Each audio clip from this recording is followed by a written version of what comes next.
Bismillahirrahmanirrahim. Nahmaduhu wa nusalli ala rasulihil karim. InsyaAllah pagi ini kita dengar beberapa buah hadis mengenai kelebihan surah di dalam Al-Quran. Mudah-mudahan bermanfaat bagi kita. An Ibnu Abbas radhiyallahu anhu qala Rasulullah sallallahu alaihi wasallam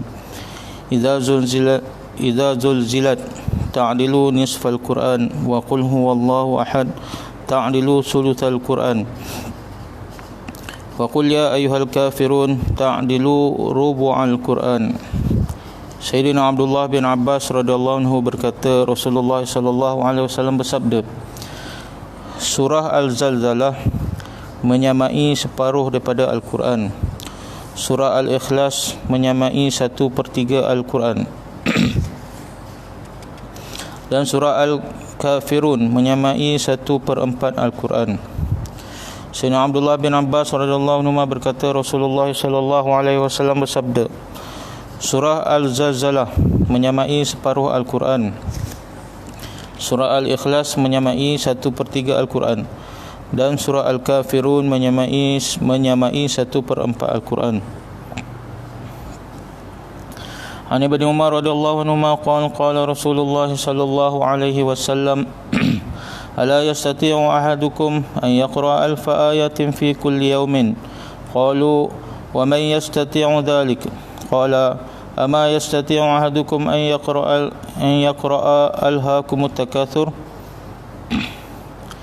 Sayyidina Abdullah bin Abbas radhiyallahu anhu berkata, Rasulullah sallallahu alaihi wasallam bersabda, adakah sesiapa daripada kamu mampu membaca 1000 ayat setiap hari?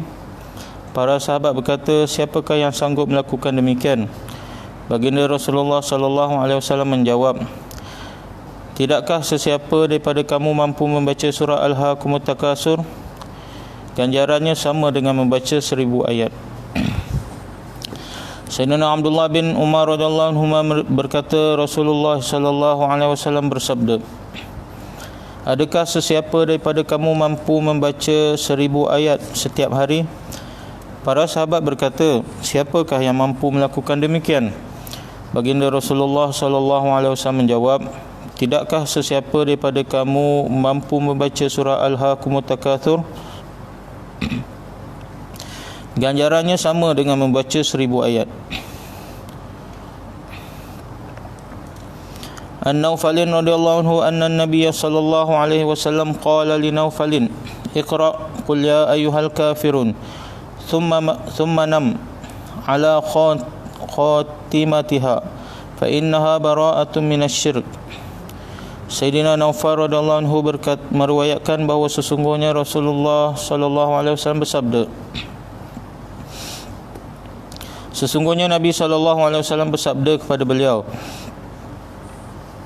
bacalah qul ya ayyuhal kafirun dan teruslah tidur tanpa berbicara dengan sesiapa pun, kerana sesungguhnya surah ini ialah kelepasan daripada syirik.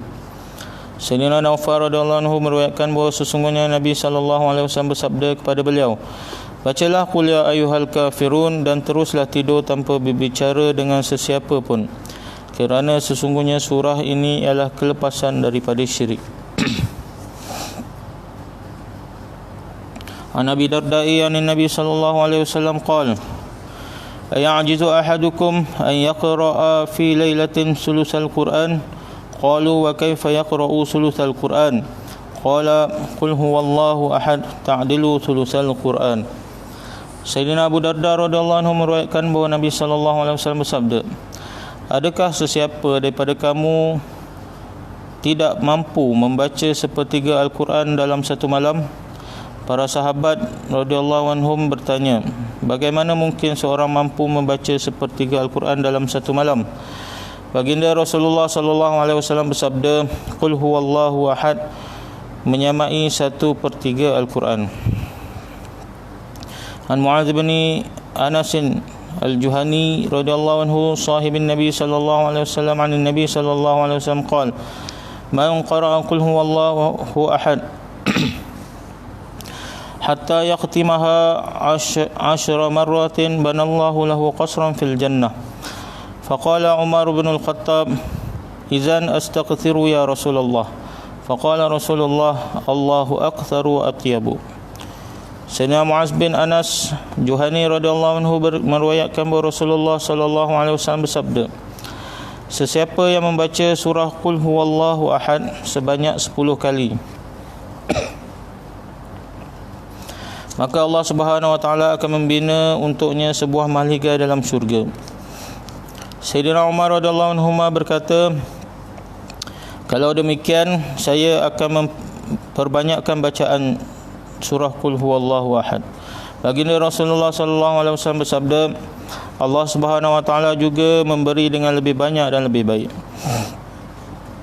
Sayyidina Muaz bin Jabal Juhani radhiyallahu anhu meriwayatkan bahawa Rasulullah sallallahu alaihi wasallam bersabda, sesiapa yang membaca surah Qul huwallahu ahad sebanyak 10 kali, maka Allah Subhanahu wa taala akan membina untuknya sebuah mahligai dalam syurga. Sayyidina Umar berkata, jikalau demikian saya akan memperbanyakkan bacaan surah Qul huwallahu ahad. Baginda Rasulullah sallallahu alaihi wasallam bersabda, Allah Subhanahu wa taala juga memberi dengan lebih banyak dan lebih baik.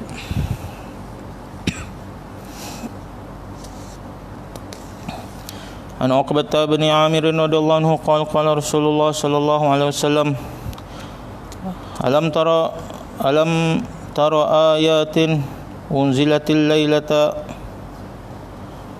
lam yara misluhunna qattu. Qul a'udzu birabbil falaq, qul a'udzu birabbin nas. Sayyidina Uqbah bin Amir radhiyallahu anhu berkata, Rasulullah sallallahu alaihi wasallam bersabda, tidakkah kamu ketahui bahawa ayat-ayat yang diturunkan ke atasku semalam yang tidak ada tolok bandingannya ialah iaitu surah Qul a'udzu birabbil falaq dan Qul a'udzu birabbin nas. Sayyidina Uqbah bin Amir radhiyallahu anhu berkata, Rasulullah sallallahu alaihi wasallam bersabda, tidakkah kamu ketahui bahawa ayat-ayat yang diturunkan ke atasku semalam yang tidak ada tolok bandingannya iaitu surah Qul a'udzu birabbil falaq dan Qul a'udzu birabbin nas. Alhamdulillah, kita dengar beberapa buah hadis mengenai kelebihan beberapa surah dalam Al-Quran. Mudah-mudahan menjadi amalan kita untuk membaca surah-surah ini, dan mudah-mudahan kita dapat ganjaran yang besar pada Allah Subhanahu wa taala. Insya-Allah. Subhanallah bihamdihi subhanallah.